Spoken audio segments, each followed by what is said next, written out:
I always knew the answer to everything is raw action. The answer to everything has always been raw action. My dad had a tweet about this. He said that raw action solves all. And he used to say this. I'll give you an example. If you're a farmer and you need rain for your crop and there's no rain, you can sit there and say there's no rain, we're all going to starve. Or you can stand up and do a rain dance. Now, will your rain dance work? Perhaps not. Perhaps the rain won't come. But I would argue that you're better off standing up doing that rain dance than just sitting there waiting to die. You have to do something. Raw action solves. So when I was broke, I was never like, I'm poor. What do I do? It was, I'm poor. I have to do something. If I was broke, I'd go for a run. That's why I was such a great fighter. If I was broke, I'd sit there and go, I'm actually poor. How do I make money? Dunno. Where can I get some cash? Dunno. What work can I do? Dunno. I'll just go for a run then. And I just go for 3-mile run. You just have to say, well, I have to do something. I can't just sit still and die. A lot of people are happy to just sit still and die or go to sleep and take a nap. Well, if that's what you want to do, then you can stay a loser. That's fine. I'm glad there are losers because if everyone had Lamborghinis, my Lamborghini wouldn't be fun to show off. I need you to look at it and feel the deep pain in your heart of regret and failure. That's the whole point of it. I need to drive my Bugatti and everyone be looking at it going, I'll never have one of those. And I can get all their energy and feel it all. And it makes me happy. Fantastic. So you can sit at home and do nothing. But when I was poor, I had to go for a run. I couldn't sit still or lift weights or do something. I couldn't even sleep. So raw action solves everything. And I understood that at a young age. But as you get older, you get to look back and you get to put your whole story together, the whole tapestry together. I knew I wouldn't stay poor. Did I ever think I'd get this rich? Well, I never said I wouldn't, but did I ever think it would probably happen at this level? No. But it's amazing how the compounding interest of just endless raw action adds up. I've never had a lazy day. I've never skipped work, never missed an email, never had a day off, ever. If you were to go through the last 3 years of my life, you will see that there's never been a day where I wasn't doing what I was supposed to do. And it all just adds up and then monumental success comes and you get to laugh at everybody else. Ha ha ha. And life's great. Well, I think that initially fighting is always the best thing you can ever do. Especially it's the best way to spend your 20s because you heal superhumanly. You heal like Wolverine. And I can't think of a better use of that superhuman healing ability besides fighting. And it's going to teach you everything you need to know about personal accountability and hard work and overcoming fear and dedication and discipline. There's so many lessons to be found inside of fighting. And plus, it's the most respected sport on the planet. And I think that you'll learn more about yourself and more about life and more about the realities of how the world works if you're a fighter. So I think that's what's so fantastic about it. All of my wisdom and all the things I say doesn't come from books. It comes from life experience. And a lot of my life experience is the brutal realities of violence. So people say, oh, Andrew's so smart, Andrew's so wise, Andrew knows so many things. I've learned all of that simply through fighting. And if you're a warrior in life, the arena may change, but the battle never ends. Yeah. It's just never ending. And you have to get used to fighting. You have to get used to being under pressure and under stress all the time and being the kind of person who can perform and smile anyway. And I'm glad I spent my 20s training because I can't think of something else. I find it amazing that like I speak to people my age and I say, in my 20s, I spent maybe, I don't know, let's say 3 hours a day. What's a decade at 3 hours a day? Let's say 10,000 hours. I spent 10,000 hours in the gym training. You're the same age as me. What did you do with those 10,000 hours? And they can't even tell me what they did. What did you do? Watch TV, go out, go pub, sit around, sleep, nap, chase women. What did you actually do? We had the same amount of waking hours and the same amount of minutes. I know where 10,000 hours of my minutes went, and that's why I'm the champ. That's why I have 4 title belts above my bed. That's how I spent my 10,000 hours. Tell me what you did with your 10,000 hours, which is equal to, comparable to, or superior than how I spent my time. And they can't even name what they did with any of their time. They're like, don't know. Yeah. So if you're 16, you need to be using every single waking minute towards things you're going to remember. You're going to remember training. You're going to remember working hard. You're going to remember trying to make money. You're spending your life and wasting your time doing things you're not even going to be able to recollect in a few years. You're going to wonder why you fall behind the people who don't waste time. Time is the ultimate currency. Time is money. Time is also strength and power and networks, connection. Time is everything. You can convert it. It's like malleable. Time is like Play-Doh. Yeah. You can turn it into anything. You can turn it into muscles if you go to the gym. Turn it into fighting prowess if you go to the fight gym. But people have all this time and they just mush around with it. And then they're like, don't know why I'm failing. I wish I was successful. When you're living that type of life and you end up searching for meaning, you end up down the path of hedonism because the meaning is I want to have as much fun as possible. But fun in and of itself, I was talking to another girl and I was saying to her that fun, she was saying to me, you know what, Andrew, all you do is work. You never really have fun. And I said, fun is haram. He goes, is fun really haram? I'm like, no, it's not. But please understand what I'm trying to say here. What I'm trying to say is when you look at what most people do for fun, look, what fun is clubs, drinking, running around, laughing like a kid, all this, all the bad things in life, the negative haramities can be attained through this obsession with fun. If you find a man who's obsessed with work, I have things I need to do and I feel satisfied inside when I do them. I have duty and I have work and I have obligations to fill and objectives to meet. I feel happy when they are done. That is my fun. My fun is clearing my emails, making $2 million in the day, buying another investment property I don't need, going to bed, training hard, eating right. That's my fun. Call me boring. That's what I enjoy.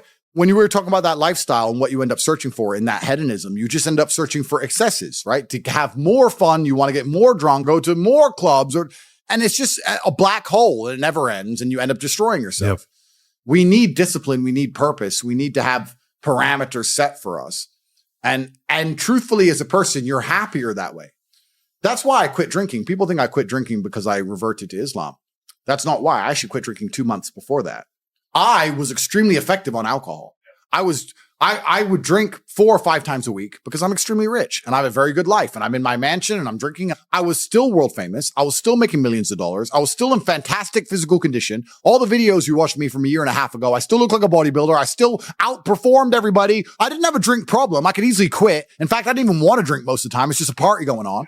I was still monumentally successful on alcohol and I could continue to drink alcohol for the rest of my life. But I stopped because I thought, will I enjoy having less fun? Will it be fun to have less fun? Okay, that's all fun. But would it be fun to have less fun?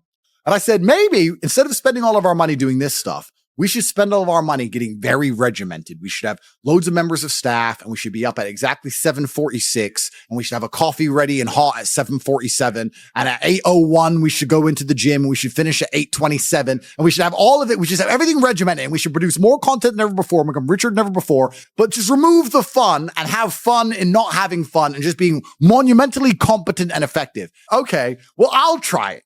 Let me try for 6 months to give up all fun and just be boring. And then I learned some very interesting things during that time. Firstly, I learned that the whole idea of drinking for being social is now gone. I think we're at the age where if you were 21 and you didn't drink, you didn't have a life. There's no reason to drink for socializing because everything's online anyway. You meet everybody on apps. Nobody cares about drinking anymore. That's the first thing I learned. The second thing I learned is that being exceptionally regimented is fun. I truly enjoy it. I enjoy it just as much as I enjoyed because what would happen before is I'd do all my work and I'd train hard and I was always an effective person. I was still 1,000 times more effective than the average man. And then I would take 6 or 7 hours and drink and smoke and have fun and enjoy the fruits of my labor. I became extremely rich. Why not get on a private jet and have fun? But now instead of spending those 6 hours having fun, I spend those 6 hours continuing to work. And I enjoy it just as much. So now I'm sitting there going, well, I enjoy it just as much.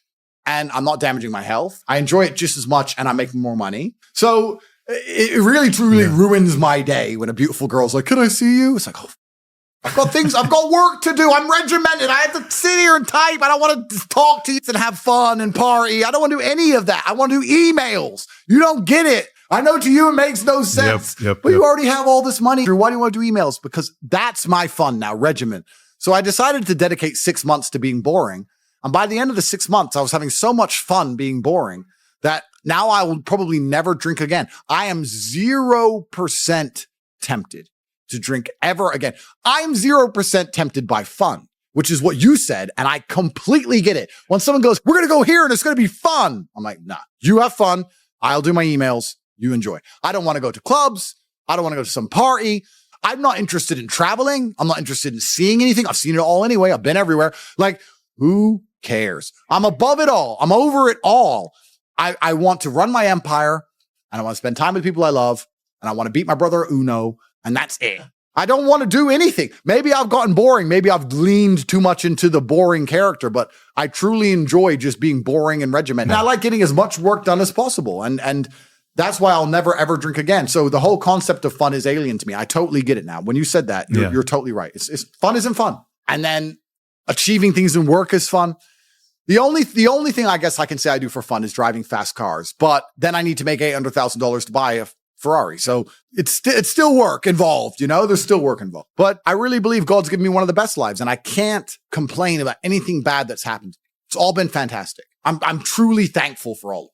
I think if a couple bad things happen to you, you should be intelligent enough to realize that eventually you're going to get over it and you're going to learn an important lesson. It's going to change you in the correct direction. And Allah is the best of planners, and he knows what you need to learn. I think that as humans, especially as men, we only learn the hard way anyway. There's two ways to learn a lesson, the hard way and the hardest way. There's no easy way to learn a lesson. You have to learn the hard way. So God gives us lessons via difficulty. He thinks you need to learn this about yourself or this about other people. So I'm going to give you a difficult time so you can learn your lesson. Because if I just said, hey, Andrew, this is how the world works, you go, yeah. But when I show you, when you feel it, my fight coach used to say, you have to feel it to believe it. That's why if he was teaching low kicks, he'd kick your leg off. Because you don't believe in the power of a low kick. You don't believe a low kick can be so devastating unless you've felt it. You have to feel it to believe it. So God will give you a difficult time so you learn your lessons. And the lessons are very important for you to be the person who you need to be in this life. He's the best of planners. And I'm thankful for all the lessons he's given me. He's bestowed knowledge upon me.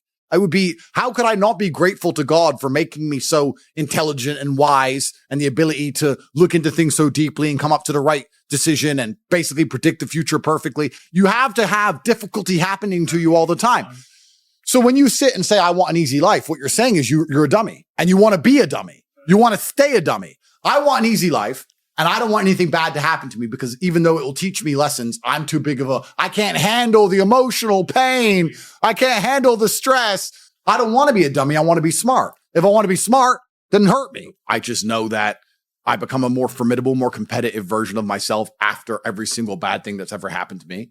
It's one less thing to fear. It's one less thing to be worried about. I've done it before. Because it's also very interesting because you talk about wisdom, you use the word wisdom, and I appreciate the compliment. I don't read books. I never read a book because I don't have time. All of the wisdom I have, all of this knowledge I speak, all of these things I say have been learned through basically difficulty of life, through professional fighting and being poor and all bad things happening to me and struggle. All of my lessons have been bad things, bad events, bad scenarios, bad situations, pain, suffering, anger, resentment. All of these horrible emotions are how I've learned everything. So I thank God for giving them to me. And anyone who wants an easy life wants to stay a dummy. What do you learn if you just get money, you buy a crypto coin, it blows up, you get some money, you go to some restaurants? What do you learn about anything? You don't. Completely. And then the thing that's so interesting is that the people who are choosing the safe option is actually choosing the most risky option. So you're not taking a safe option. You're taking a coward's way out, and it leads to exactly where a coward's way should lead. Cowards, in the end, do not get to enjoy the shade of the olive tree because unless you fought in the arena, unless you've been a gladiator, you never get the peace of mind and peace of heart, which is afforded from bravery. So if you choose the safe choices in life, thinking, I'm going to take the safe route, you don't end up anywhere safe. The safe option doesn't work anymore. You need to take risks. You need to try and start your own business. You need to go all in on things. You need to go wild. You need to be a man who's not afraid to stand up and think, fuck it, it's all on my back and I'm going to find a way to pull this off. Because any other way, any other option in the world today only leads to a bad scenario. Yeah. The safest thing you can do are the riskiest things. That's the now scenario we're in. Every single gamble I've taken, which was seen as risky, all paid off for me because I dedicated myself completely.